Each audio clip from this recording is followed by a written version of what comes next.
चलिए so guys आगे बढ़ते हैं। कल अपन ने लास्ट कौन सा देखा था सेक्शन? एनपीएस का देखा था। आज का पहला provision, employer contribution to approved gratuity fund is allowed as a deduction as per 43B का मतलब क्या है? अरे वाह, ऑनलाइन जस्ट 1 मिनट। ये क्या हो रहा है?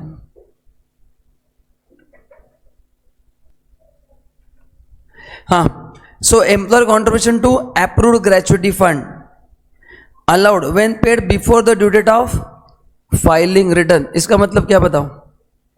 कल ही अपन ने पढ़ा था 43B क्या है? कुछ एक्सपेंसेस 31 मार्च को आउटस्टैंडिंग हो सकते हैं। तो ये भी बताओ किसका कॉन्ट्रीब्यूशन है? एम्प्लॉयर का कॉन्ट्रीब्यूशन है। वो 31 मार्च को आउटस्टैंडिंग हो सकता है, लेकिन रिटर्न फाइल करने से पहले अगर पे नहीं किया तो क्या किया जाएगा? वो डिसअलाउ किया जाएगा। क्या किया जाएगा? डिसअलाउ किया जाएगा।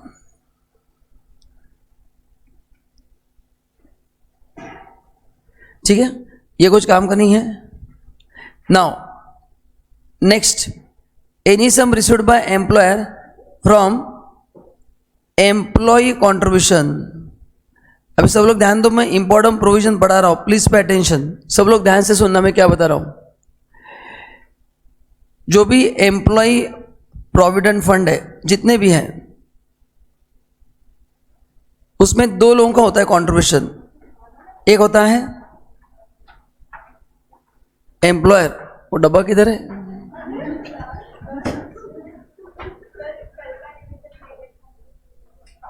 कल का रिविजन।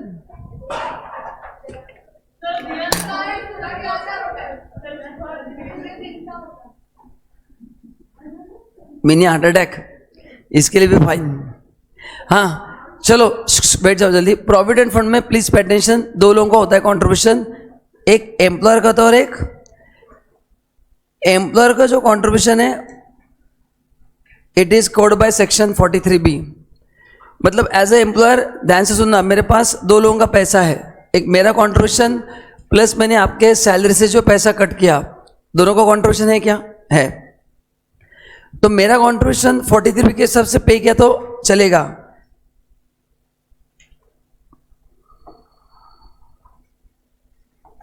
ऐसा क्यों होता है? 1 मिनट, नहीं यहां पे दिखता है बराबर, इधर ही प्रॉब्लम है ना। ये कनेक्टर मांगे ब्रेक, ऐसा है, सरप्राइज है। हाँ, जो एम्प्लॉय का कंट्रीब्यूशन है ये पे करना है as per the due date of provident fund act, and अगर वो नहीं दिया तो वो क्या हो जाएगा? डिसअलाउ हो जाएगा। और ये परमानेंटली डिसअलाउ होता है। क्या होता है ये पार्ट? ये वहां पे लिखा है कि एज ए एम्प्लॉयर मेरे पास 2 लोगों का पैसा है, एक मेरा खुद का कंट्रीब्यूशन है और दूसरा किसका है? एम्प्लॉय का है। तो मेरा कंट्रीब्यूशन मैंने बाद में भरा तो भी चलेगा, लेकिन जो एम्प्लॉयर का कंट्रीब्यूशन है वो इमीडिएटली भरना है। अपन ने क्लास में ड्यू डेट पढ़ा था, अगले महीने की 15 तारीख को भरना पड़ता है, एंड नहीं भरा तो बट ये डिसअलाउ परमानेंटली होता है। Are you getting my point? 43B में इस साल डिसअलाउ होगा, बाद में वापस अलाउ होगा कि नहीं होगा। लेकिन ये वाला जो प्रोविडेंट फंड का एम्प्लॉय का कंट्रीब्यूशन है वो क्या होगा? परमानेंटली क्या होगा? डिसअलाउ होगा। मतलब बाद में भरना तो पड़ेगा लेकिन डिडक्शन नहीं मिलेगा, एंड वही लिखा है वहां पे। तो देखो क्या लिखा है, पहले पढ़ते देखो क्या लिखा है। Any sum received by employer from its employee contribution towards provident fund, superannuation fund, any other fund, कोई भी और फंड हो, for the welfare is treated as income of the employer. तो इनिशियली एम्प्लॉयर का इनकम माना जाएगा। क्यों? क्योंकि गवर्नमेंट को भरोसा नहीं है। एम्प्लॉयर क्या करेगा? आपके सैलरी से पैसा कट करेगा और गवर्नमेंट को भरेगा नहीं। हो सकता है कि नहीं? इसलिए इनिशियली एम्प्लॉयर का इनकम माना जाएगा, एंड अगर एम्प्लॉयर उसको टाइमली भर देता है as per the due date of such contribution, then उसका डिडक्शन आपको सेक्शन 36 में मिलेगा। तो बताओ, जो एम्प्लॉय का कंट्रीब्यूशन है, सुनो ध्यान से, वो इनिशियली मेरा क्या माना जाएगा बताओ? इनकम माना जाएगा।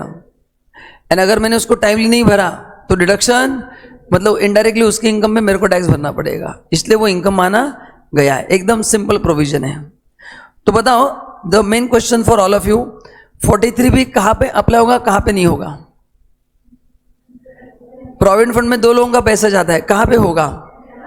एम्प्लॉयर के लिए होगा, एम्प्लॉय कॉन्ट्रीब्यूशन के लिए वो टाइमली भरना पड़ेगा, ठीक है? ओके, चलो आगे। Next very important, bad debts. अच्छा, बैड डेट्स का डिडक्शन मिलेगा क्या, बताओ? Yes, is bad debt business expenditure? तो बैड डेट्स का आपको डिडक्शन मिलेगा। उसके कंडीशंस है, बहुत सिंपल है। बस बैड डेट्स का मीनिंग क्या है मैंने क्लास में कहा था। कितने दिन में पे करना है मैंने नोट्स में दिया है, 15 दिन है, वो डिपेंड्स ऑन फंड है। मोस्टली अगले महीने की 15 तारीख है, कुछ केस में 21 है। सी ललित, अलग अलग फंड्स एप्लीकेबल है फॉर एम्प्लॉय, तो उसका डेट्स थोड़े अलग अलग होते हैं, बट जो भी डेट है अगले महीने की 15 या तो 21 है, तो उसके पहले पे करना है। तो ये जो एम्प्लॉय का कॉन्ट्रीब्यूशन है कब भरना है?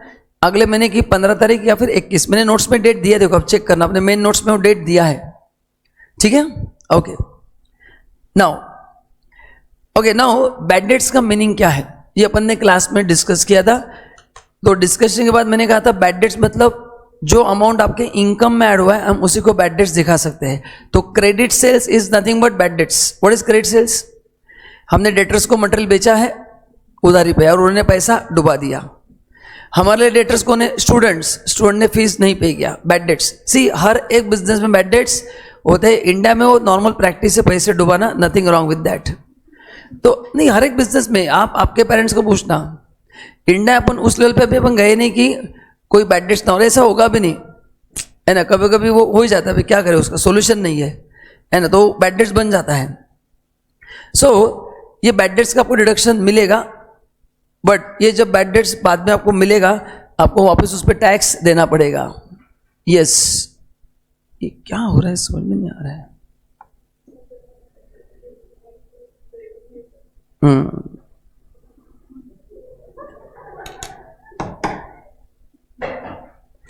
ऐसे करके होता है स्टार्ट।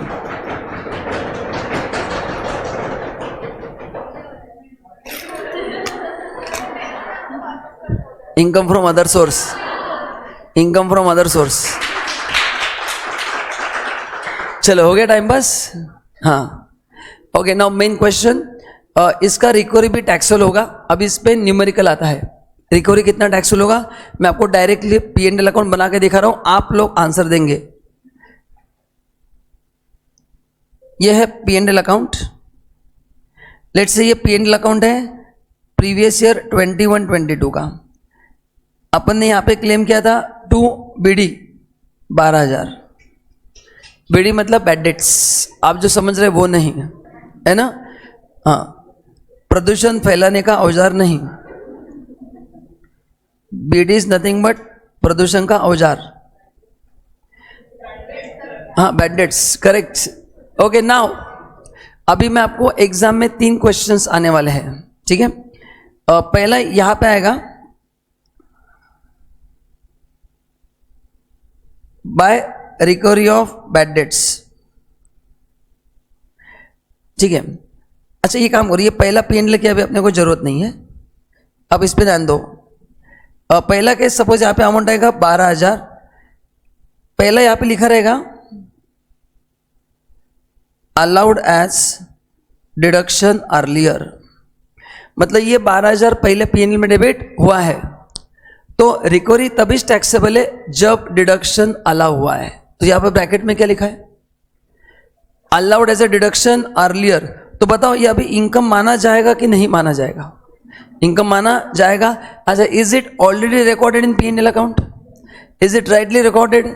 अपन नेट प्रॉफिट लेते हैं PGPP में, तो इसका कुछ भी ट्रीटमेंट नहीं होगा, because it is already added in income.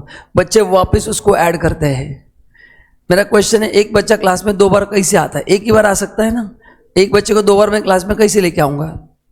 तो लॉजिकली आपको ध्यान में रखना है। तो यहां पे ट्रीटमेंट क्या होगा? No treatment. क्यों? बिकॉज ऑलरेडी इनकम में ऐड हुआ है, तो इसको ऐड भी नहीं करना है और लेस भी नहीं करना है। ये पहला केस। दूसरा केस आएगा not allowed as deduction earlier, ये पहला केस, ये दूसरा। मतलब रिकवरी तो हुआ है बैड डेट्स का, लेकिन पहले हमको डिडक्शन नहीं मिला है। तो बताओ जिस साल डिडक्शन नहीं मिला था उस साल मेरा इनकम ऑलरेडी 12 से बढ़ चुका है कि नहीं? मैंने उस साल 12 पे टैक्स दिया है कि नहीं? तो अब वापस टैक्स दोगे? टैक्स नहीं दोगे अभी। लेकिन इनकम में ऐड हुआ है तो अभी आप उसको क्या करोगे? माइनस करोगे। तो अभी ये क्या होगा? लेस होगा। अपने ऐड लेस का फॉर्मेट है ना, लेस लिखेंगे। क्या रीजन लिखेंगे? कि पहले रिकवरी टैक्सेबल नहीं था, मतलब पहले बैड डेट्स का डिडक्शन नहीं मिला था, तो उसका रिकवरी भी टैक्सेबल नहीं होगा। तो ये दो में से एक सिचुएशन एग्जाम में आ सकता है।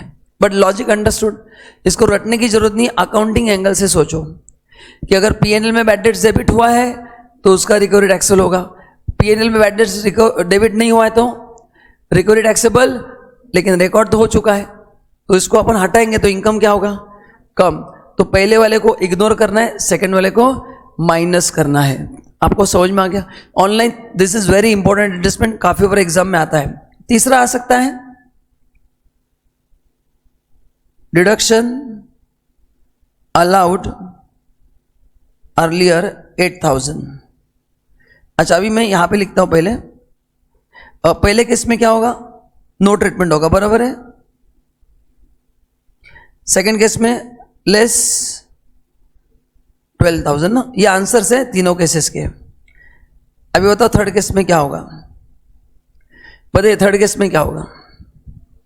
पहले 8,000 का डिडक्शन मिला था, रिकवरी 12,000 का हुआ है, तो कितना टैक्सेबल होगा? 8,000 होगा। कितना टैक्सेबल नहीं होगा?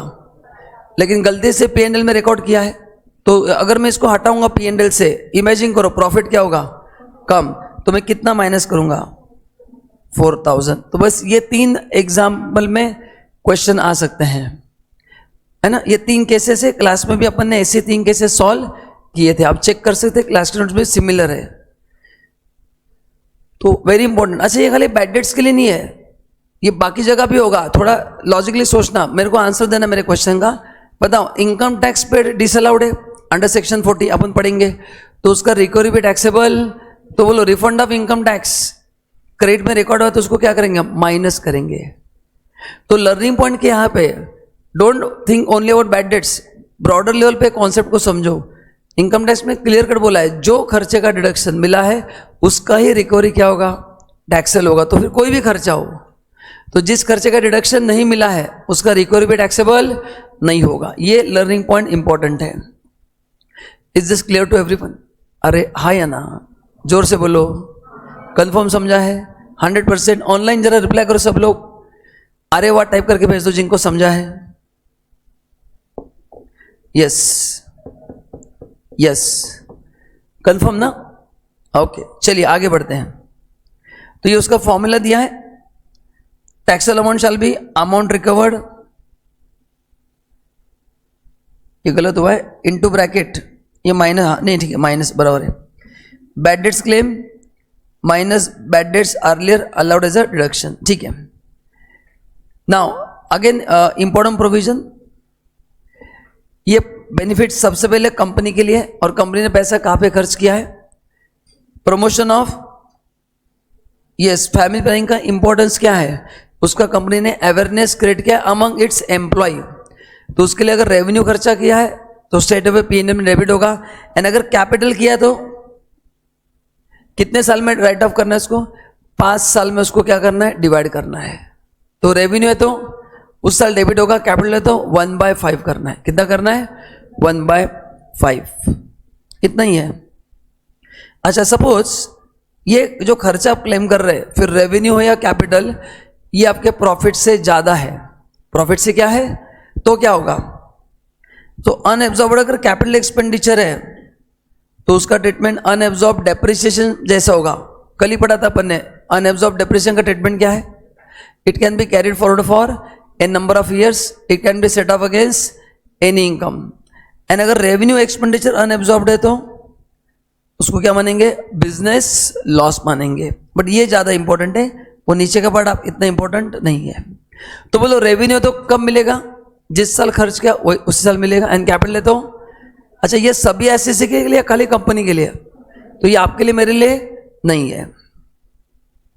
अच्छा, वेरी सिंपल, बोलो एसटीटी एंड सीटीटी। पहले सिक्योरिटी ट्रांजैक्शन टैक्स कहां पे लगता है? On shares and mutual fund. And commodity transaction tax on commodities. काफी लोग गोल्ड वगैरह में ट्रेड करते हैं ना, ऑनलाइन बात कर रहा हूं, तो इसका डिडक्शन मिलेगा या नहीं मिलेगा? तो अपन ने क्लास में पढ़ा था, जिन लोगों का बिजनेस है, शेयर ब्रोकर हूं मैं ट्रेडर हूं, तो उसको डिडक्शन मिलेगा। अपन सब लोग को नहीं बताऊं, अपन बिजनेस में नहीं, अपन इन्वेस्टर है, तो अपने को उसका डिडक्शन नहीं मिलेगा। बट अपने तो कैपिटल गेन है, ये अपन ने कैपिटल गेन में पढ़ा है, इसका डिडक्शन अपने को कहीं पे भी नहीं मिलेगा। तो एसटीटी एंड सीटीटी का डिडक्शन इन्वेस्टर को कहीं पे भी नहीं मिलेगा, ना पीजीपीपी में मिलेगा ना कैपिटल गेन में मिलेगा। है क्लियर? तो पीजीपी में कौन क्लेम कर सकता है बताऊं? जिसका बिजनेस है, स्टॉक ब्रोकर, वो कर सकता है कि नहीं? यस। तो जो ब्रोकर वगैरह है, जिनका बिजनेस है, वो क्लेम कर सकते हैं, बाकी कोई क्लेम नहीं कर सकता है।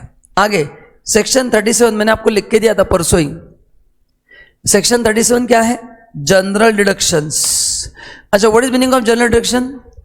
सेक्शन 32-36 में अपन ने काफी सारे खर्चों का डिस्कशन किया है, but there are few expenses जिनके बारे में अपन ने डिस्कस ही नहीं किया है। मैं आपको कुछ एग्जांपल देता हूं, बताओ। प्रिंटिंग स्टेशनरी अपन ने कुछ भी डिस्कस किया है क्या? किया है क्या बताओ? नहीं। ऑडिट फी नहीं, पेट्रोल नहीं, ट्रैवलिंग एक्सपेंस नहीं, light bill, telephone bill, garden maintenance charges, factory में टेम्पल है उसका मेंटेनेंस के चार्जेस, एम्प्लॉय को मूवी दिखाने लेके गए थे, बोलो एम्प्लॉय को कहाँ पे लेके गए थे? मूवी दिखाने के लिए। कुछ डिस्कशन हुआ है क्या इसका? नहीं। ये सभी खर्चे यहाँ पे आते हैं। देन दिवाली में फैक्ट्री में पूजा होती है ना, पूजा का खर्च होगा कि नहीं? पूजा मतलब भगवान की पूजा बोल रहा हूँ मैं। हाँ, तो वो जो खर्च होगा, करेक्ट ना, वो सभी एक्सपेंस का बेनिफिट 37 में मिलता है, तो इसलिए उसका नाम दिया है जनरल डिडक्शन। तो जो एक्सपेंस 32-36 में नहीं आएंगे एंड वो कहाँ पे आएंगे? 37 में। अभी इसमें से मैं जो बोलता हूं उसको मार्क करके रखना है, ये दो आपके लिए इंपॉर्टेंट है। बोलो क्या है? Interest on loan paid to proprietor disallowed, salary paid to proprietor क्या है? डिसअलाउड। इसको एक बार पढ़ के रखना है, इतना काम का नहीं है, just read and leave it. Section 37(2)(b), section 37(2)(b) ये है एडवर्टाइजमेंट। अच्छा बताओ, एडवर्टाइजमेंट भी 37 में आएगा कि नहीं? क्योंकि 32-36 अपन ने एडवर्टाइजमेंट का कुछ भी डिस्कशन। हाँ, अभी ये एडवर्टाइजमेंट किसने किया है? ये अपन ने किया है, correct. Magazine publish by political party, तो ये खर्चा अलाउड है। अपन ने देखो चैप्टर 11 में पढ़ा है 80 GGB 80 GGC, तो इसका डिडक्शन आपको मिलेगा बट 80 में मिलेगा, इसलिए यहाँ पे डिसअलाउड है। तो ये बिजनेस इनकम निकालते समय अपने को क्या करना है? एड बैक करना है। क्या करना है? Add back. एंड कहाँ पे माइनस होगा? अंडर सेक्शन 80 माइनस होगा। कहाँ पे माइनस होगा? अंडर सेक्शन 80 माइनस होगा। कुछ इतना काम का नहीं है। चलो नाउ आता है IMP प्रोविजन। ये पहला IMP है। अच्छा, सेक्शन 40 का हेडिंग क्या है? Disallowed expenditure. What is disallowed? अगर वो खर्चा रिकॉर्ड हुआ है तो उसको मैं इनकम में एड बैक करूंगा, क्योंकि ये खर्चा क्या है? डिसअलाउड है। ओके, नाउ पहला जो है point number A, point number B and point number D। So A, B, D, it is related to TDS। It is related to, अच्छा TDS के बारे में अपन ने क्या पढ़ा है? अच्छा, ये अपना प्रीवियस ईयर है और ये अपना असेसमेंट ईयर है। 24-25, 25-26। तो एक प्रीवियस ईयर है और एक क्या है? असेसमेंट ईयर है। Previous year and assessment year, बराबर है? ऑनलाइन, ठीक है। अभी TDS का कंप्लायंस क्या करना पड़ता है? उसको कट करके पे करना पड़ता है। क्या करना पड़ता है? कट करके पे नॉर्मली कब होता है? अगले महीने की 7 तारीख को। कब होता है? अगले महीने की 7 तारीख को। तो डिसअलाउंस कब होगा? बोलो डिसअलाउंस कब होगा? मैंने TDS कट किया है बट पे करना भूल गया मैं। तो सपोज मैंने TDS 15 अप्रैल को डिडक्ट किया है ना, तो इसको मेरे को क्या करना पड़ेगा? पे करना पड़ेगा। What is the first date for payment? अगले महीने की 7 तारीख। तो यहां पे मेरे को क्या करना पड़ेगा? पे करना पड़ेगा। ये पहला ऑप्शन है। दूसरा ऑप्शन, मैं प्रीवियस ईयर में भी पे कर सकता हूं। कब पे कर सकता हूं?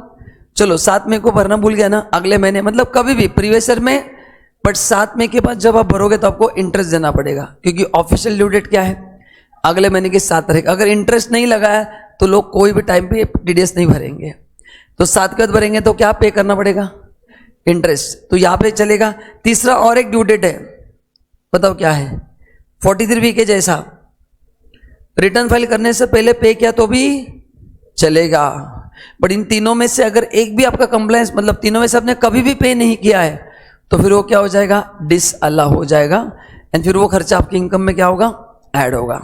तो यही सेक्शन 40 के 3 प्रोविजन का क्रक्स यही पार्ट है। क्या इंपॉर्टेंट है, तो बोलो टीडीएस मैंने कब कट किया, 15 अप्रैल को। कब पे करना चाहिए, अगले महीने की 7 तारीख, दैट इज 7 मई को। 7 मई को पे किया, कोई प्रॉब्लम नहीं। उसके बाद किया, लेट पे किया, इट्स ओके, बट पे तो किया है ना। कब किया, ड्यूरिंग प्रीवियस ईयर किया, कोई प्रॉब्लम नहीं, नो डिसअलाउंस। प्रीवियस ईयर नहीं किया, अगले साल पे किया, कब, रिटर्न फाइल करने से पहले, तो भी कोई प्रॉब्लम नहीं है। सपोज मैंने, तो इन तीनों केस में डिसअलाउ होगा या अलाउड होगा, अलाउड। एंड सपोज मैंने पे किया 31 दिसंबर को, ये क्या होगा, डिसअलाउड होगा। सो सबसे इंपॉर्टेंट क्या है, डिडक्ट करना जरूरी है प्रीवियस ईयर में, है ना, मेन डिडक्ट करना जरूरी है। अगर डिडक्ट ही नहीं किया तो आगे की बात ही नहीं आएगी। सो डिडक्शन इस साल होना जरूरी है। पेमेंट करने के 3 ऑप्शंस मैंने आपको दिए हैं, एज पर ड्यू डेट, बाद में, इस साल में, एंड साल के बाद में भी। तो इन 3 में से 1 to 3 में से आपने अगर कभी भी पेमेंट किया तो डिसअलाउंस नहीं होगा, एंड 31 जुलाई के बाद किया तो सेम लाइक 43 भी, इस साल की इनकम में क्या होगा, वो एडबैक होगा। बाद, अच्छा, परमानेंटली डिसअलाउड है या टेम्पररी, हाँ, मतलब बाद में आप जब पे करोगे तो वापस आपको उसका डिडक्शन मिल जाएगा विदाउट एनी प्रॉब्लम, आपको उसका डिडक्शन वापस मिल जाएगा विदाउट एनी प्रॉब्लम। ठीक है, एनी क्वेश्चन ना हो। अभी अपन वो प्रोविजन पढ़ते हैं, कितना डिसअलाउ होगा, क्या होगा, वो पढ़ना है। अच्छा, इसमें और एक एक्सेप्शन है, अगर कोई याद है, रिसिपेंट जो है, जिसको हमने पेमेंट किया है, चलो हम कंप्लायंस करना भूल गए, हमने टीडीएस कट नहीं किया है, बट उस बेचारे ने रिटर्न में इनकम दिखा दिया, उसका टैक्स भर दिया बिफोर 31 जुलाई, तो वापस डिसअलाउंस, क्योंकि अल्टीमेटली गवर्नमेंट का इंटरेस्ट क्या है, हमको टैक्स मिलना जरूरी है। गवर्नमेंट का इंटरेस्ट क्या है, हमको टैक्स मिलना क्या है, जरूरी है। तो अगर आपने नहीं दिया बट सामने लेने दिया तो भी चलेगा, तो डिसअलाउंस नहीं होगा। Is this clear to everyone? अभी डिसअलाउंस कितना होगा, जो पहले 3 एक्सपेंसेस है चेक करो, interest, royalty, fees for technical services, उसमें 100% डिसअलाउंस है। एंड बाकी की जो एक्सपेंसेस है, पेमेंट टू रेसिडेंट, वहां पे कितना परसेंट डिसअलाउंस है, 30% डिसअलाउ होगा। कितना होगा, हाँ, वो अपन पढ़ेंगे। ये बेसिक कॉन्सेप्ट क्लियर है सबको online? Any doubt up to this point? तो ये टेम्पररी पर्पज के लिए डिसअलाउंस है, परमानेंट नहीं। अच्छा, सपोज मैंने टीडीएस अगले साल कट करके अगले साल भर दिया, तो इस साल क्या होना कंपलसरी है, डिडक्ट होना कंपलसरी है, तो ही अलाउ होगा। डिडक्ट ही नहीं हुआ तो फिर कुछ फर्क नहीं पड़ता है। ठीक है, तो मैंने डिडक्ट भी अगले साल किया, पेमेंट भी अगले साल किया, तो इस साल का खर्चा नहीं मिलेगा, है ना। ओके, अभी देखो कितना डिसअलाउड है। Interest, royalty, fees for technical services payable to non resident है, आउटसाइड इंडिया है, in India to non resident है, या फॉरेन कंपनी है। मतलब या तो इंडिया के बाहर पेमेंट हुआ है, या इंडिया में पेमेंट किसको हुआ है, नॉन रेसिडेंट को हुआ है, या फॉरेन कंपनी को हुआ है।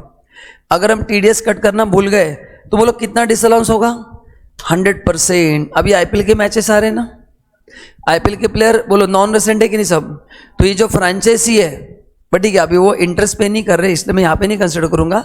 बट अगर मैंने लोन लिया है इंडिया के बाहर से, तो अगर मैंने इंटरेस्ट टीडीएस कट करके नहीं दिया तो कितना डिसअलाउंस होगा, 100%। मतलब क्या, 10 लाख रुपए का पेमेंट हुआ है तो पूरा 10 लाख डिसअलाउ होगा, एंड बाद में वापस कितना अलाउ होगा, 10 लाख। एंड आपको कब डिसअलाउंस नहीं होगा, रिलीफ कब मिलेगा, अगर सामने वाले ने उसका कंप्लेंस कर दिया तो फिर कोई प्रॉब्लम नहीं है। सामने वाला मतलब कौन, आपने जिसको इनकम दिया है उस बंदे ने अगर रिटर्न फाइल कर दिया, उसका इनकम टैक्स भर दिया, तो अल्टीमेटली गवर्नमेंट को टैक्स मिला कि नहीं मिला, तो गवर्नमेंट को प्रॉब्लम नहीं। गवर्नमेंट का कहना है कि हमको टैक्स मिलने से मतलब है। Ideally TDS is the responsibility of payer, but if payer fail to do so it can be done by recipient. But दोनों 31 जुलाई के पहले होना चाहिए। कब होना चाहिए, रिटर्न फाइल करने से पहले, नहीं तो फिर डिसअलाउ होगा। एंड पेमेंट टू रेसिडेंट है तो कितना डिसअलाउ होगा, कितना, बस 30%, बाकी सब कुछ सेम है। कितना डिसअलाउ होगा, 30%। अभी मैं आपको एक क्वेश्चन पूछता हूं, मेरे को आप सॉल्व करके बताना। सपोज एग्जाम में ऐसा आपको P&L अकाउंट दिया है, ठीक है, मैं आपको 2 क्वेश्चन दे रहा हूं। Interest to non resident,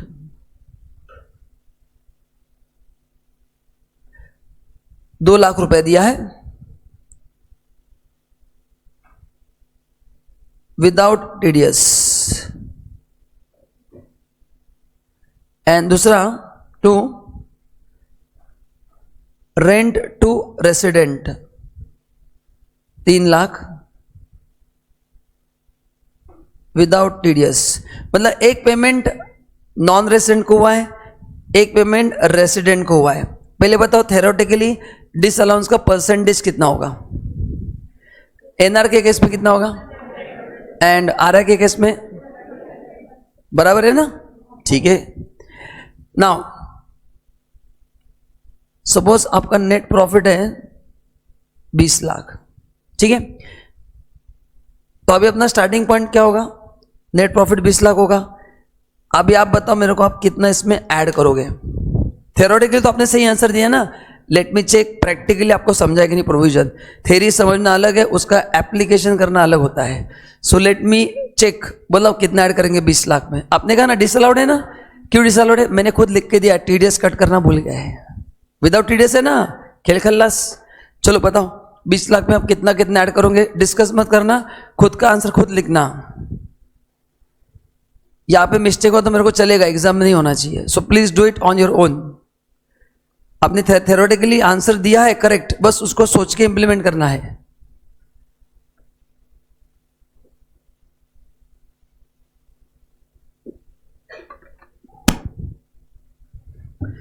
okay, Lalit ने पहला आंसर दे दिया, ललित सेकंड आंसर भी दो।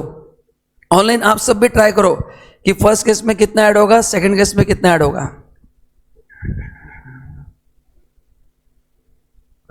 हो गया, चलो कौन आंसर देना चाहेगा।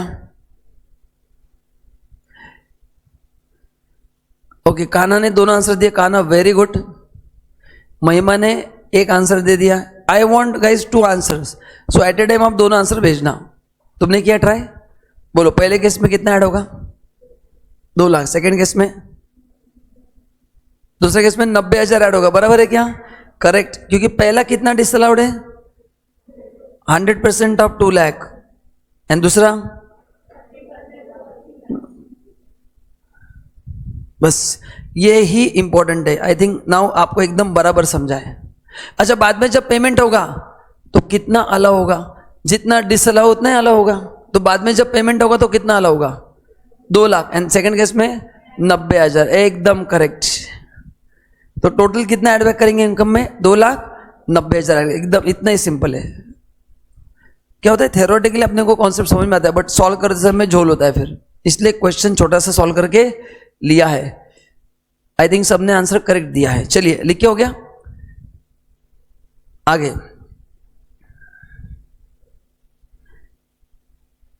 नाउ ये है पॉइंट नंबर सी। यहां पे लिखा है income tax paid is disallowed. Income tax उसका सरचार्ज एंड सेस क्या है, डिसअलाउड। अभी इसके कुछ क्वेश्चंस अपन डिस्कस करेंगे, है ना, सोच के आंसर देना मेरे को। इनकम टैक्स क्या है, डिसअलाउड है ना, कंफर्म ना। मैं कुछ क्वेश्चंस आपको बता रहा हूं, try to answer the questions. ये अभी क्वेश्चन में इनकम टैक्स पे ले रहा हूं, लेट्स सी आपको क्या क्या समझा है। तो अपन डिस्कस करने जा रहे हैं इनकम टैक्स, ठीक है। ये P&L अकाउंट दिया है, मैं यहां पे लिखता हूं to income tax paid for 24-25 2,00,000 by refund of income tax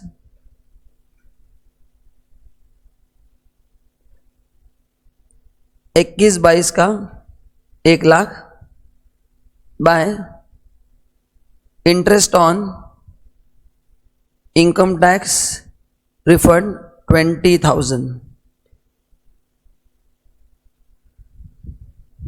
तो इससे ज्यादा आपको एग्जाम में कुछ नहीं आएगा। मैं सभी पॉसिबिलिटी एक ही क्वेश्चन में कवर कर रहा हूं, ठीक है। तो ये 3 अमाउंट का ट्रीटमेंट क्या होगा आपको सोचना है एंड मेरे को आंसर देना है। 1 2 3 आप आपके नोट्स में थ्योरी स्टाइल में लिखो कि आप एग्जाम में एज्यूम करो सब एक साथ आ गया। अच्छा, ये ईयर अलग अलग है, कुछ कंफ्यूजन है ना। जो पे किया वो 24-25 का है, जो रिफंड आया वो 21-22 का है, और उसका इंटरेस्ट भी मेरे को मिला है 20 रुपये मेरे को इनकम टैक्स रिफंड पे इंटरेस्ट मिला है। एंड सपोज यहां पे लिखता हूं मैं नेट प्रॉफिट है 10 लाख। नेट प्रॉफिट कितना है 10 लाख। तो आपको जो भी एडलेस करना है एडलेस कीजिए एंड बताओ इस एडजस्टमेंट के बाद मेरा इनकम कितना होगा। नेट प्रॉफिट 10 लाख है। मैं छोटे छोटे एडजस्टमेंट्स करके ले रहा हूं ताकि कॉन्सेप्ट क्लियर होगा आपके एक एक करके।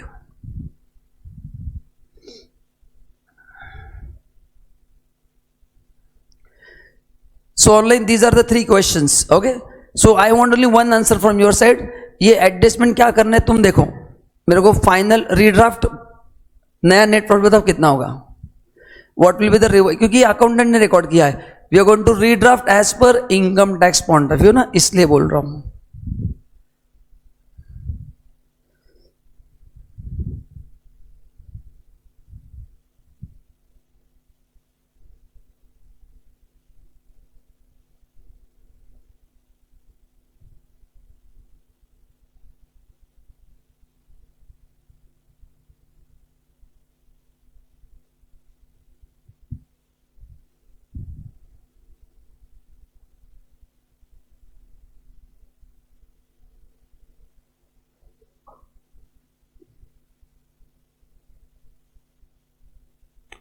हाँ अच्छा ठीक है, चलो तो लेट्स मी सी अपने कैसे किया है। सो नेट प्रॉफिट है 10 लाख। बोलो पहला 2 लाख इनकम टैक्स पेड क्या है, अलाउड या डिसअलाउड। तो इस 2 लाख को मैं हटाऊंगा तो प्रॉफिट क्या होगा, तो add income tax paid 2 lakh, ये आ गया 12 lakh. Next recovery of income tax, 1 lakh रुपए का रिफंड मिला है, इनकम माना जाएगा या नहीं। इनकम ऐड हुआ है ना, तो इनकम माना जाएगा नहीं, नहीं माना जाएगा। क्यों, अरे जब पेमेंट करते तो डिसअलाउड है ना। अभी तो मैंने बैड डेट्स के लिए वही कहा कि जो खर्चा अलाउड है उसका ही रिकवरी टैक्सेबल है। बताओ इनकम टैक्स अलाउड है या डिसअलाउड है, तो उसका रिकवरी टैक्सेबल नहीं होगा। So less refund of income tax 1 lakh रुपए को माइनस करूंगा, और उसका इंटरेस्ट भी। अच्छा इंटरेस्ट कौन साइड में जाता है, बिजनेस इनकम या इनकम फ्रॉम अदर सोर्स। हाँ तो मैं यहां से माइनस करूंगा क्योंकि वो बिजनेस इनकम नहीं है, और उसको मैं कहां पे ऐड करूंगा, अफसोस अदर सोर्स में ऐड कर दूंगा। Less interest on income tax refund 20,000। So final answer आएगा 10,80,000। और ये कहां पे टैक्सेबल होगा, इनकम फ्रॉम अदर सोर्स में टैक्सेबल होगा। मेरा कैलकुलेशन सही है ना, कुछ गलत नहीं ना। तो फाइनल आंसर कितना होगा 10 लाख। कान्हा ने एकदम सही आंसर दिया है। यस वेरी गुड गाइज, सबने काफी लोगों ने अच्छा आंसर दिया है। आपको समझा क्या, तो ये एट द मोस्ट बुरा आपके साथ इतना हो सकता है। अपन ने क्लास में ऐसे एडजस्टमेंट्स किए, बट मैंने एक एक क्वेश्चन में अलग किया, मैंने एक साथ कवर कर लिया है। तो ये बीजर में यहां से माइनस करूंगा, बट कहां शिफ्ट करूंगा, इनकम फ्रॉम अदर सोर्स में। एनी क्वेश्चन ना, आगे समझ में बोलिए, समझा, लिख के हो गया, थोड़ा फास्ट लिखिए, हो गया सबका लिख के, आगे बढ़ू मैं, ओके। अच्छा now next, salary paid outside India without TDS, कितना डिसअलाउंस है, 100% डिसअलाउंस है, ठीक है। बाकी 42 अपन ने पढ़ा है। 43 वेरी इंटरेस्टिंग प्रोविजन, थोड़ा मेरे को हिंट दो, 43 क्या है, कैश पेमेंट के बारे में कुछ तो लिखा है ना, करेक्ट। तो 43 में क्या बोला है कि जो भी खर्चा है, कहां पे कौन सा खर्चा सर, जो 32 37 में, और जो रेवेन्यू है, जो क्या है, बोलो मैक्सिमम कितना हम कैश में दे सकते हैं? 10,000। एंड अगर ट्रांसपोर्टर को पेमेंट करना है तो 35,000 तक कैश में दे सकते हैं, कैश ऑब्लिक बेरर चेक। अगर इससे ज़्यादा अपन ने पे किया तो वो एंटायर अमाउंट क्या होगा? डिसअलाउ हो जाएगा। ठीक है। अच्छा, अभी सेकंड पॉइंट क्या है, कोई बताने की कोशिश करेगा? पहला पॉइंट तो अपन ने देखा, वेरी इंटरेस्टिंग पॉइंट। बताओ ये प्रोविजन इनकम टैक्स के लिए एप्लीकेबल होगा क्या? मैंने income tax 45,000 by cheque by cash दिया है, income tax paid in cash 45,000। क्यों? क्योंकि वो ऑलरेडी डिसअलाउड है, वही तो लिखा है। अगर कोई खर्चा किसी और सेक्शन में डिसअलाउड है तो उसके लिए वापस 43 अप्लाई करने की जरूरत, मैं एक स्टूडेंट को क्लास में से एक ही बार बाहर निकाल सकता हूं, 2 बार क्लास के बाहर नहीं निकाल सकता हूं। तो यहां पे कौन सा एक्सपेंस आएगा पहले ये बताओ? जो अलाउड है, जो क्या है? अगर कोई ऑलरेडी अगर डिसअलाउड है तो बोलो इनकम टैक्स पे मैंने चेक से दिया 50,000 तो भी डिसअलाउड है कि नहीं? तो फिर उसमें कैश दो और कैसे भी दो। तो पहले बताओ ये 10,000 का जो प्रोविजन आपने सही कहा, ये हर एक खर्चों को अप्लाई करना है या वो खर्चा अलाउड होना चाहिए? हाँ, तो खर्चा डिसअलाउड तो भी प्रोविजन अप्लाई नहीं होगा। ठीक है। अच्छा, नाउ कितना पेमेंट कर सकते हैं कैश में? एंड फॉर गुड्स का है तो हाँ, कौन सा नहीं चलेगा? कैश नहीं चलेगा और बेरर चेक नहीं चलेगा, बाकी सब कुछ चलेगा। Online, Google Pay, RTGS, snap cheque, demand draft, account pay cheque, सब कुछ चलेगा, बस कैश और बेरर चेक नहीं चलेगा। ठीक है। नाउ अभी अपन डिस्कशन करेंगे ये 10,000 का कैलकुलेशन कैसे होगा। बोलो इसका कैलकुलेशन कैसे होगा? पहला है पेमेंट और एग्रीगेट ऑफ पेमेंट, 2 वर्ड्स है। पेमेंट का मतलब है सिंगल पेमेंट। मैंने आपको प्रिंटिंग स्टेशनरी के लिए 40,000 रुपये कैश में दिया, 1 स्ट्रोक, डिसअलाउ होगा कि नहीं होगा? होगा। ये हो गया 1 स्ट्रोक। एंड वही 40,000 मैंने आपको एक दिन में अलग अलग समय दिया, सुबह 15,000, फिर बाद में दोपहर में 17,000, शाम को 8,000, एक दिन हो गया कि नहीं? तो ये लिमिट पर डे है। लिमिट कैसा है? मतलब पर डे से मैं 10,000 कैश दे सकता हूँ क्या? Yes, there is no problem. ये अपन ने डेप्रिसिएशन में पढ़ा था एसेट के लिए। तो पर डे में 10,000 दे सकता हूँ, यस। ट्रांसपोर्ट को 35, यस। उससे ज्यादा देना अलाउड नहीं है ना? अच्छा, अभी इसमें मैंने एक कंडीशन कहा था, आपको याद है क्या? देखते आपको याद है क्या? ये बिल नंबर है 2526 और ये अमाउंट है 8,000, 5,000, 13,000 पेड इन कैश। मैंने आपको बिल के बारे में कुछ रेफरेंस कहा था, कुछ याद है क्या? बिल का लिमिट भी पर बिल अमाउंट 10,000 है। कितना है? वैसे टोटल लेंगे तो 10 के ऊपर जाएगा ही। तो यहां पे पेमेंट 10 के ऊपर हुआ है, but none of the bill exceed 10,000, तो डिसअलाउंस होगा या नहीं होगा? क्यों नहीं होगा बताऊं? बिल पेमेंट 10 के ऊपर हुआ है बट कोई भी बिल का अमाउंट, तो what is the learning point in 43? क्या 2 चीजें हमको एग्जाम में चेक करना है। अच्छा, बिल का अमाउंट दिया नहीं तो बात ही खत्म हो गई, बट अगर 2 अलग अलग बिल है तो बिल का अमाउंट भी क्या होना चाहिए? 10 के ऊपर, और पेमेंट भी 10 के ऊपर, एंड ट्रांसपोर्ट रहे तो 35 के ऊपर, करेक्ट? तो ये डिसअलाउ होगा। तो यहां पे आंसर क्या होगा बताइए सब लोग? Online please pay attention. क्या होगा आंसर? अलाउ या डिसअलाउ? क्या रीजन लिखोगे एग्जाम में? Because none of the bill exceed 10,000, none of the bill exceed 10,000, बराबर है क्या? अरे हाँ या ना? ठीक है। सपोज तो ये अलाउ हो जाएगा। सपोज 13,000, 7,000, मैंने 20,000 रुपया कैश में दिया, वही बिल नंबर मैंने कंटिन्यू किया है, जस्ट अमाउंट चेंज किया। अभी बोलो, अभी बोलो, is any single bill exceed 10,000? तो कितने का बिल 10 के ऊपर है? तो 13,000 क्या होगा? 13,000 क्या होगा? डिसअलाउड, एंड 7,000 बराबर। तो इनकम में कितना ऐड होगा? 13,000 ऐड होगा। इनकम में कितना ऐड होगा? तो क्या लर्निंग पॉइंट इस प्रोविजन में है? अमाउंट भी होना चाहिए 10 के ऊपर और बिल का वैल्यू भी 10 के ऊपर होना जरूरी है। तो यहां पे क्या होगा? 2 पार्ट होंगे। कौन से 2 पार्ट? ये डिसअलाउ होगा और ये अलाउ हो जाएगा। ठीक है, 13,000 डिसअलाउ होगा, 7,000 अलाउ होगा। वेरी इंपॉर्टेंट प्रोविजन, ये एग्जाम में हर एक क्वेश्चन में अपन ने जितने किए देखो आता है कि नहीं, आज सुबह भी अपन ने किया, उसमें भी क्वेश्चंस में आते ही है, बहुत इंपॉर्टेंट प्रोविजन है। 43B 48(3) वेरी इंपॉर्टेंट, हर एक एग्जाम में आते ही है, बहुत अच्छे से प्रिपेयर करो उसको। ऑनलाइन क्लियर है क्या? 13,000 डिसअलाउड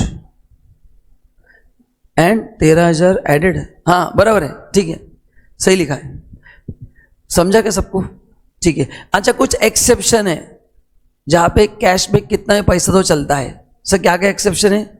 अगर अपने गवर्नमेंट को पैसा दिया, बैंक को पैसा दिया है, मैंने EMI कैश में भरा है, मैंने ऐसे दिन पेमेंट किया जहां पे बैंक को हॉलीडे था, बैंक स्ट्राइक पे था, एंड सबसे इंपॉर्टेंट पेमेंट टू कल्टीवेटर, ये कैश में दिया तो भी चलता है। तो कुछ एक्सेप्शन मैंने क्लास के नोट्स में दिए, यहाँ पे भी दिए, उसको एक बार पढ़ के रखना, हर बार डिसअलाउंस नहीं होता है। कुछ केसेस में 10 के ऊपर दिया तो भी disallowance will not be attracted, 10,000 will not be attracted. यहाँ तक क्लियर है कि मैं क्या बोल रहा हूँ? आपको समझ में आ रहा है? ठीक है, तो बस लिस्ट एक बार पढ़ लेना वो। ओके, ये दिया है मैंने एक्सेप्शंस। नाउ ये कुछ काम का नहीं है। 43B हो गया। नाउ 43CA, अब ये प्रोविजन 3 बार आता है, PGPP capital gain income from. तो अगर आपने एक ही बार अच्छे से पढ़ लिया तो आपको बस छोटे से चेंजेस करना है, बार बार पढ़ने की जरूरत नहीं है। तो ये जो प्रोविजन है ये किन के लिए बताऊं?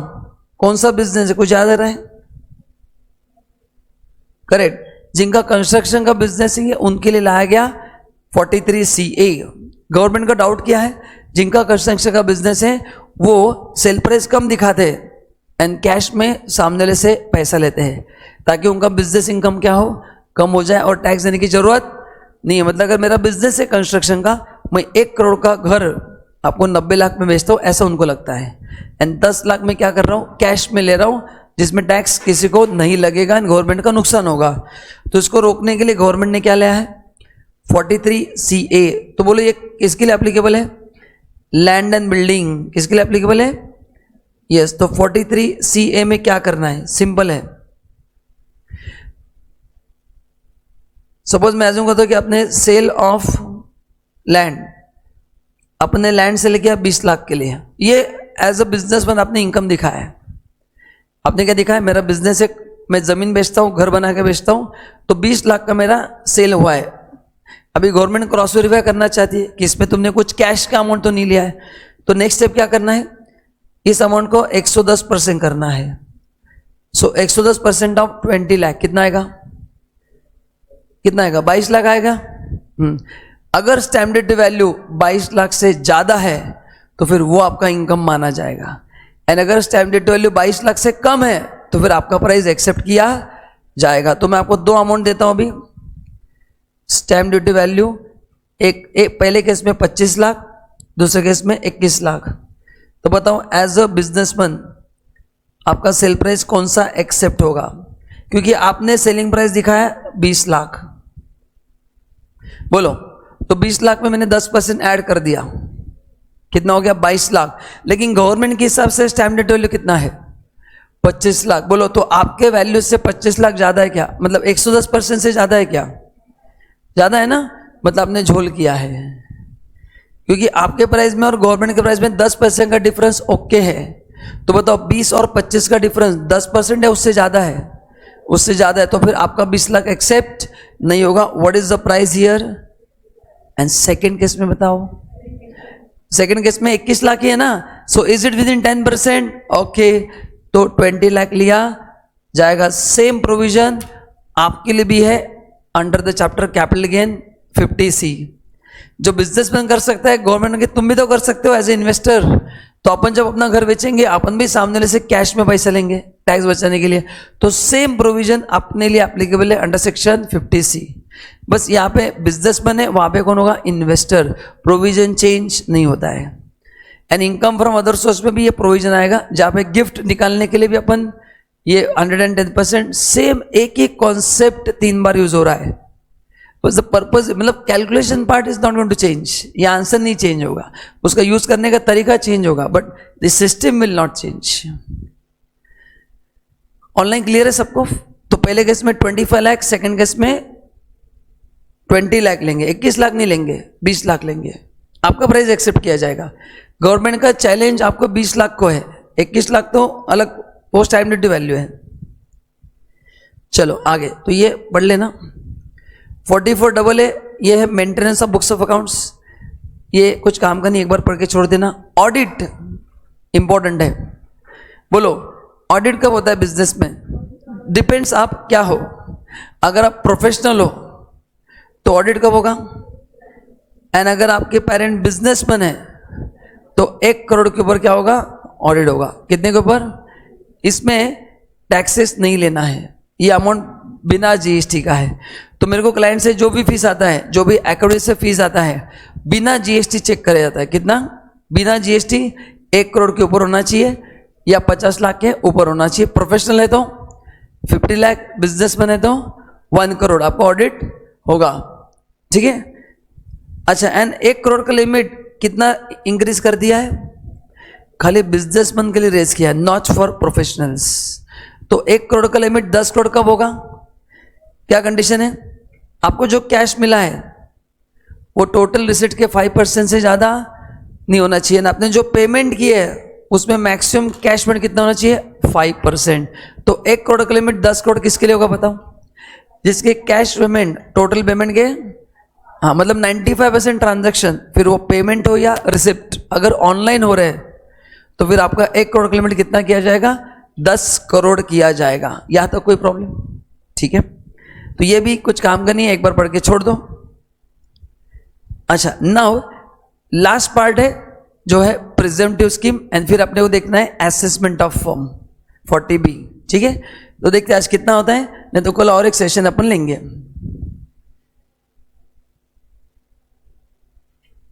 सर आपका कितना फीस टैक्स पढ़ाने का क्या है?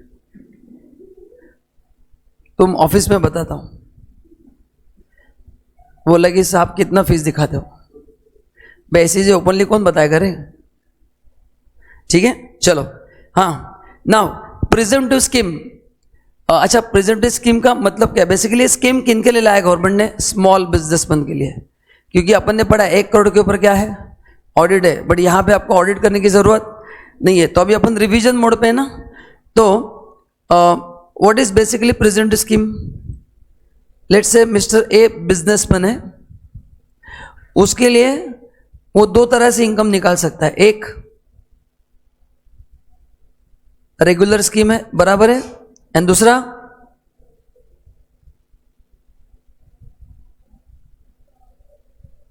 अच्छा, दोनों स्कीम में फर्क क्या है? अगर आप, अच्छा, दोनों में से हायर दिखाना है आपको। क्या दिखाना है? दोनों में से हायर दिखाना है। दोनों स्कीम में फर्क क्या है? रेगुलर स्कीम में आपको रिकॉर्ड्स मेंटेन करने पड़ते हैं, और कुछ याद आ रहा है? ऑडिट भी करना पड़ेगा। यहां पे if you are ready to show minimum income whichever is higher, तो अगर आप हायर दिखाने को रेडी हो तो रिकॉर्ड्स भी नहीं। और तो बेसिकली इस स्कीम में अगर आपको आना है तो इनकम कितना दिखाना है? Not as per presumptive, whichever is higher दिखाना है। आई रिपीट, एक्चुअल और 8%, याद है ना, 8%, 6%, वो विच एवर इज हायर दिखाना है। तो हायर दिखाएंगे तो क्या होगा बताओ? नो ऑडिट, नो, हाँ, एंड अगर लोअर दिखाए तो फिर 1 करोड़ के अंदर भी है तो भी आपको ऑडिट होगा ही। फिर ऑडिट इज कंपलसरी। ऑडिट क्या है? कंपलसरी है। तो ये बेसिक थीम आपको ध्यान में रखना है। ठीक है, एंड इन दोनों में से कौन सा इनकम दिखाना है? Whichever is lower higher, higher दिखाना है। हायर दिखाएंगे तो no audit, no records. Lower दिखाएंगे तो ऑडिट भी होगा और रिकॉर्ड भी मेंटेन करने पड़ेंगे।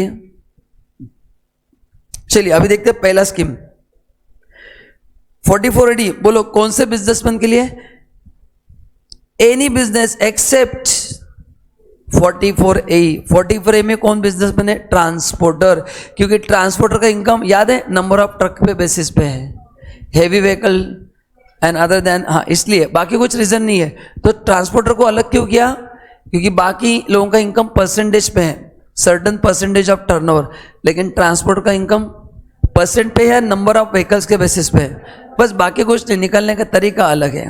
एंड आप सब लोग कौन से कैटेगरी में हो? एज अ प्रोफेशनल आप सब, आपका जब प्रैक्टिस स्टार्ट करोगे तो आपके लिए कौन सा सेक्शन अप्लाई होगा? 44AA। ठीक है, तो ये 3 बिजनेसमैन कवर्ड है। तो एनी बिजनेस बोला है तो बिजनेस कोई भी चलेगा, बिजनेस कोई भी बिजनेस चलेगा, any business is okay, any business. But देखो एसईसी पे रिस्ट्रिक्शन है, ये सभी एसईसी के लिए नहीं है, छोटे बिजनेसमैन के लिए। हु आर द छोटा businessman? Resident individual, HOF, partnership firm, but not, हाँ मतलब ये कंपनी के लिए नहीं है, ये एलएलपी के लिए नहीं है, ये कोऑपरेटिव सोसाइटी के लिए नहीं है। तो वो क्लाइंट क्या होना चाहिए? इंडिविजुअल, एचओएफ और पार्टनरशिप फर्म होना चाहिए, ठीक है ना। 44 एडी में किसके लिए? रेसिडेंट एसएससी के लिए, एंड ये एनी एसएससी के लिए, ठीक है, ये ओके है। ये रिस्ट्रिक्शन आपको पता है? बताओ 44 एडी का क्या रिस्ट्रिक्शन है? What is the restriction of 44 AD? अगर आप इस स्कीम के लिए इस साल ऑप्ट करते हैं तो अगले 5 साल आपको इसी स्कीम के हिसाब से इनकम दिखाना पड़ेगा। सपोज एक आधा साल अपन इनकम नहीं दिखाया स्कीम के हिसाब से, तो फिर क्या पनिशमेंट है? उसके अगले 5 साल आपका ऑडिट होगा और आप स्कीम में नहीं आ पाओगे, बस। तो ये रिस्ट्रिक्शन कुछ एग्जाम में पूछेंगे नहीं, पढ़ के छोड़ देना। यहां पे आता है मेन पार्ट जहां पे न्यूमेरिकल्स आने वाले हैं। बताओ how to define small businessman जिनका टर्नओवर 2 करोड़ है एंड कुछ केसेस में 3 करोड़। अभी टेक्निकली बताओ 1 करोड़ के ऊपर ऑडिट है कि नहीं बताऊं, बट यहां पे अगर आते तो आपको ऑडिट से बच जाते हैं। तो ये स्कीम किन के लिए फायदे का है? जिनका टर्नओवर 1 करोड़ से ज्यादा है बट 2 या 3 करोड़ से कम है। अगर उनको ऑडिट से बचना है, उनको पता है कि उन्होंने कितने झोल किए हैं, तो ऑडिट करेंगे तो सब मैं बाहर निकलूंगा, तो इसलिए वो लोग डायरेक्ट उस स्कीम में जाते हैं। नो रिकॉर्ड्स, नो ऑडिट, ठीक है। तो ये एडवांटेज है, ठीक है। तो आपके रिसिट्स कितने होने चाहिए? 2 करोड़ के अंदर। एंड 3 करोड़ किन के लिए बताऊं? ये लिमिट किसके लिए 3 करोड़ हुआ है? सेम जितने भी आपके रिसिप्ट्स है उसमें से मैक्सिमम कैश रिसिप्ट्स कितने होने चाहिए? 5%, तो ही आप 3 करोड़ में जा सकते हैं। सो 2 से 3 तक कौन जाएगा? जिसके रिसिप्ट्स कैश में कितने हैं, मतलब जिसका किराना शॉप है वो तो जा ही नहीं पाएगा, क्योंकि उनका 80% बिजनेस कैसे होता है? कैश में होता है। अपन 5 रुपीज 10 रुपीज का चॉकलेट लेते हैं तो ठीक है, बड़ा अमाउंट है तो अपन ऑनलाइन करते हैं, बट कैश में बहुत सारा बिजनेस होता है, तो उनके लिए काम का नहीं है। जिनका किराना शॉप है या मेडिकल का शॉप है, उनको डेली 10-20 रुपए की दवाई होती है, तो थोड़ी सब ट्रांजेक्शन ऑनलाइन नहीं होते हैं, 50% होते हैं, ठीक है। तो ये क्लियर है। तो कौन है small businessman over here? 2 crore के अंदर, यस। अच्छा कितना इनकम दिखाना है? Anticipated, presumptive income, pre assume. तो गवर्नमेंट ने कितना इनकम एज्यूम किया है? 8% एंड 6%। 8% कब? 8% of gross receipt received receivable during the previous year, और हायर सम, मैंने क्या कहा था? हायर दिखाना है। 8% और हायर मतलब आपका जो नॉर्मल इनकम है, whichever is higher. And 6% कब दिखाना है बताओ? 6% कब? अगर आपको ऑनलाइन पेमेंट आया तो कितना दिखाना है? 6%। कितना दिखाना है? 6% आपको दिखाना है। मैं एक वर्किंग करके बताता हूं। तो अपन एक वर्किंग करेंगे 44 एडी का, ठीक है, ठीक है। सपोज आपके बिजनेस का टर्नओवर है 1.8 CR एंड आपका बिजनेस इनकम जो है वो लेट से 18 लाख रुपया है, ठीक है। तो अभी मैं क्या करूंगा? एंड आप इंडिविजुअल एचओएफ हो, तो पहले मैं क्या करूंगा? 44 एडी के हिसाब से इनकम निकालूंगा। अभी ये जो टर्नओवर है ना, उसमें कैश सेल्स 40 लाख है,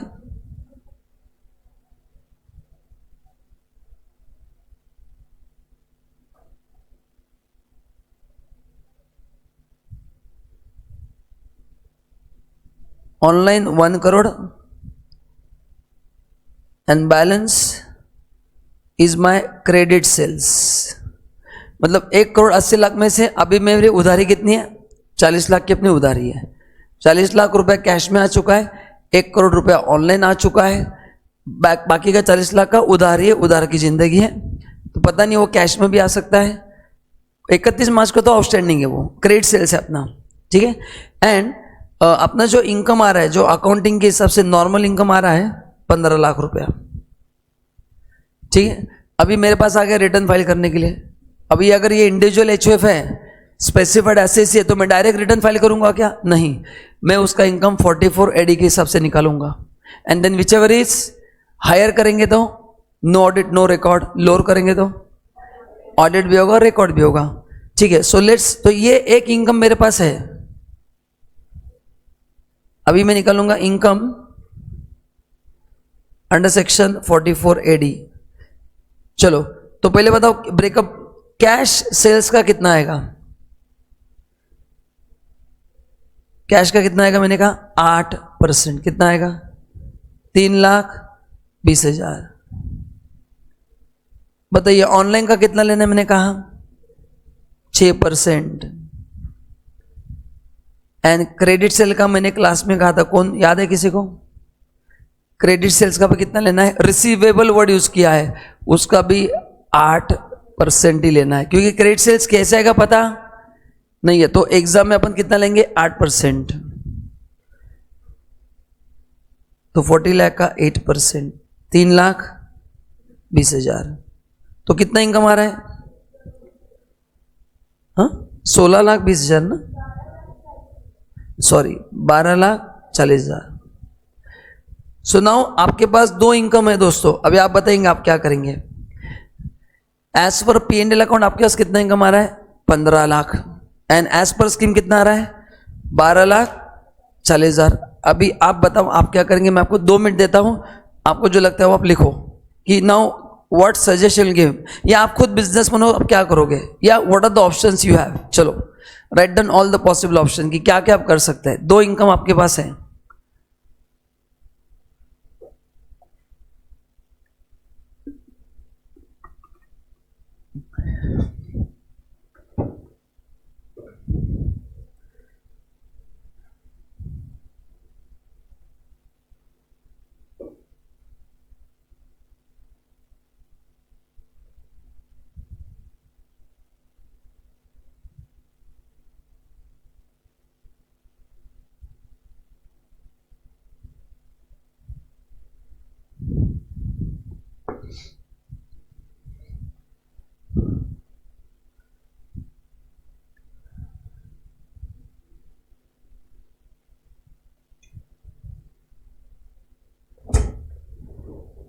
हाँ बताइए क्या क्या ऑप्शंस है।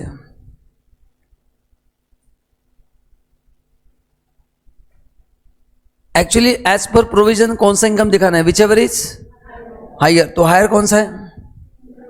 तो ऑप्शन 1 में हायर इनकम इज 15 लाख। अगर वो दिखाते तो क्या होगा?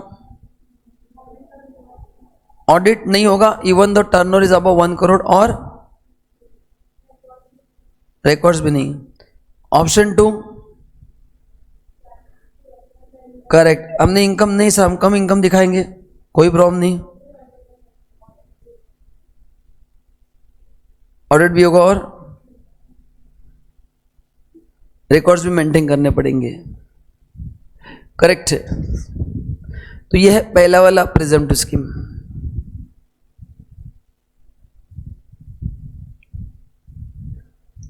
फिर इसमें से एससीसी का कॉल है। अच्छा, पहले केस में टैक्स का अमाउंट बढ़ने वाला है, सेकंड केस में ऑडिटर का फीस बढ़ने वाला है, बस that is the set of. पहले केस में फीस टैक्स बढ़ेगा ना, 12,40,000 की जगह तुम 15 लाख पे टैक्स भरोगे, तो 2,60,000 तुम्हारा इनकम बढ़ रहा है। तो पहले केस में which cost will go up? यहाँ पे टैक्स का अमाउंट ज्यादा है, यहाँ पे कंप्लायंस कॉस्ट ज्यादा है। तो आपको इसका कॉस्ट बेनिफिट एनालिसिस करना है। तो अगर कंप्लायंस कॉस्ट कम आ रहा है तो वहां पे जाओ, अगर टैक्स का कॉस्ट कम आ रहा है तो वहां पे जाओ। This is the practical way out. What is meaning of compliance cost? Auditor के, हाँ आप अगर काम करोगे, ऑडिट करोगे तो खर्चा आएगा कि नहीं? फिर मस्त की खर्चा आएगा।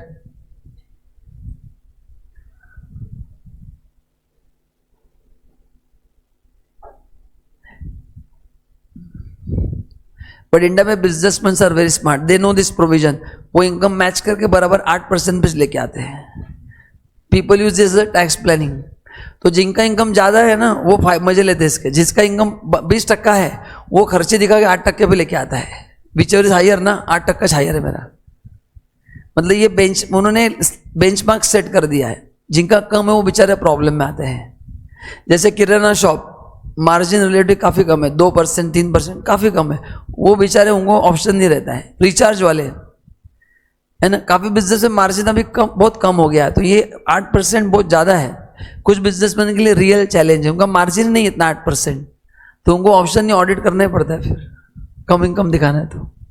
लेकिन जिनका हायर है ना, वो मजे में है, वो खर्चे क्लेम करते करते 8% मैच कर डालते हो बराबर। तो हम जब कैलकुलेट करते दोनों almost cut to cut match, ज़्यादा फर्क नहीं आता, बराबर मैच कर देते वो, तो इतना इशू नहीं आता है।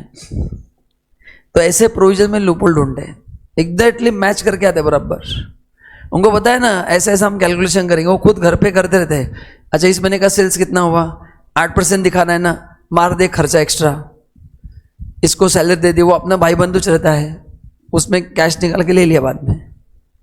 तो ऐसे झोल झपाटे होते रहते हैं। एनीवेज, बट क्या करें भाई। चलो अभी बताओ, आपने आपका प्रैक्टिस स्टार्ट किया, तो आपको मिनिमम कितना इनकम दिखाना है, 50%। उससे कम दिखाएंगे तो ऑडिट भी होगा। तो इमेजिन करो, आपका फर्स्ट ईयर बिजनेस का है, आपके रिसीट्स हो गए 16 लाख फर्स्ट ईयर में, बीइंग अ न्यू बिजनेस। तो 16 लाख का 50%, आपको 8 लाख रुपए इनकम दिखाना ही है। पर आप बोलेंगे मेरे तो 2 लाख इनकम हुआ है, तो कोई प्रॉब्लम नहीं, ऑडिट करो और रिकॉर्ड मेंटेन करो। एंड 8 लाख दिखाना है तो नो ऑडिट नो रिकॉर्ड। तो अभी एक जगह पे टैक्स का कॉस्ट बढ़ेगा, एक जगह पे कंप्लायंस कॉस्ट बढ़ेगा, जो कॉस्ट मिनिमम है उसमें जाके बैठना है, ठीक है, ओके। एंड नाउ ट्रांसपोर्टर के लिए बताओ इनकम कैसे निकालते हैं। फॉर ट्रांसपोर्टर व्हीकल को 2 कैटेगरी में डिवाइड किया है, सबको याद है, heavy and other than heavy, जिसको हम बोलते हैं 44 AE।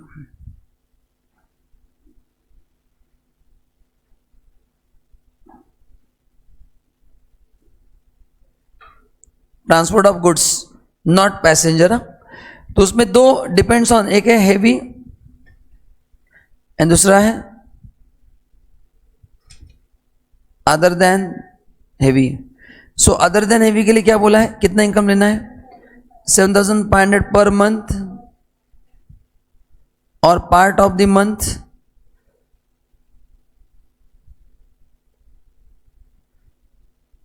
पर व्हीकल पर। अच्छा, इसमें कौन आ सकता है, इस स्कीम में मैक्सिमम कितने व्हीकल होनी चाहिए। तो छोटा बिजनेसमैन यहाँ पे उसी को मानते हैं जिसके पास मैक्सिमम 10 व्हीकल्स है। अगर ऑलरेडी 10 से ज़्यादा है तो फिर आप स्कीम के लिए एलिजिबल। आप बड़े इंसान हो, ज़्यादा ही मोटे हो, तो आपको स्कीम की जरूरत नहीं है ना, ठीक है। अच्छा, हेवी का मतलब क्या है, जिस ट्रक का वजन कितने से ज़्यादा है, weight exceeding 12 ton, 12,000 kilo, correct है ना। तो जिन ट्रक का कैपेसिटी, मतलब जिन ट्रक का वेट कितने ज़्यादा है, 12,000 kg से ज़्यादा है, उनको बोलते हैं हेवी कैपेसिटी ट्रक। और उसका इनकम कितना लेते हैं अपन, 1,000 पर मंथ पर टन पर व्हीकल। और पार्ट ऑफ द मंथ, दोनों जगह पे part of the month common है, मैंने लिखा नहीं, बट दोनों जगह पे सेम ही है वो। तो इतना इनकम लिया जाता है, इसके कैलकुलेशन हम करेंगे। ये हो गया थ्योरेटिकल पार्ट, बाकी आगे का मतलब ये हो गया अंडरस्टैंडिंग। अभी न्यूमेरिकल करके बताता हूँ कि इनकम कैसे आता है। अच्छा, पार्ट ऑफ द मंथ का मतलब समझ में आया आपको, देखते हैं अपन कितना आपको समझा, अपन चेक करते हैं। हो गया ऐसा लिखिए सबका, चलिए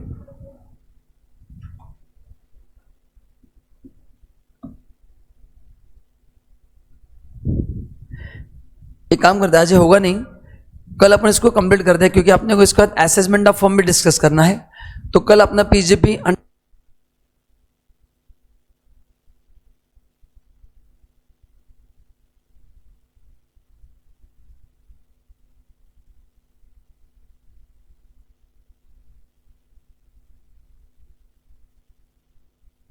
हाँ,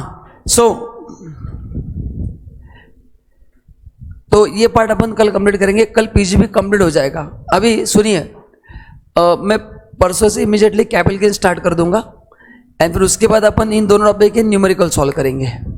या बीच में न्यूमेरिकल लेके कैपिटल गेन स्टार्ट करूं, क्या करूं आप बताइए। पहले थ्योरी ले लूं कैपिटल गेन का, न्यूमेरिकल ले लो, ठीक है। तो मैं आपको कल परसों न्यूमेरिकल बना देता हूँ, 4-5 क्वेश्चन सॉल्व करते हैं, बड़े वाले क्वेश्चंस, ठीक है। मतलब मेरे को क्वेश्चन प्रिपेयर इसलिए पूछा कि क्या करना है, तो कल ये खत्म करके अपन न्यूमेरिकल स्टार्ट कर देंगे। Is that okay? चलेगा। फिर कैपिटल गेन, उसके न्यूमेरिकल, एंड उसके बाद आप जो बोलेंगे वो सेशन, टॉपिक आपका रहेगा, समय फिक्स रहेगा, ठीक है। चलिए guys, thank you so much. Yes, कल न्यूमेरिकल लेंगे अपन, 100% लेंगे। मैं ग्रुप आज बना के ग्रुप पे भेजता हूँ, डोंट वरी। वही मैं पूछना चाहता था कि क्या करना है।